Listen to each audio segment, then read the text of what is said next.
Hello guys, in today's video I'm going to show you how to fix Steam games that keeps on crashing on launch. So let's begin. If you're experiencing that, it just crashed open for a few seconds and then it will automatically close. You need to go to your Steam client. We have an easy fix for this. So Steam client, for example, go over here on your library. Let's just say that your Left 4 Dead game is crashing a lot. You can even go to the loading screen or anything.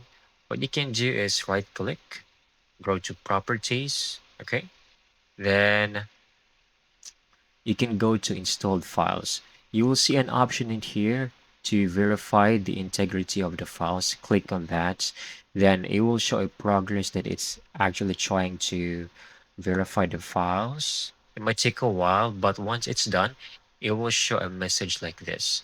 Two files failed to validate and will be reacquired. So that means Steam client will automatically download and reacquire those files for you so that in your next gaming, when you launch it again, it will actually fix everything related to the crash. You can try to reopen or restart client or the Steam clients.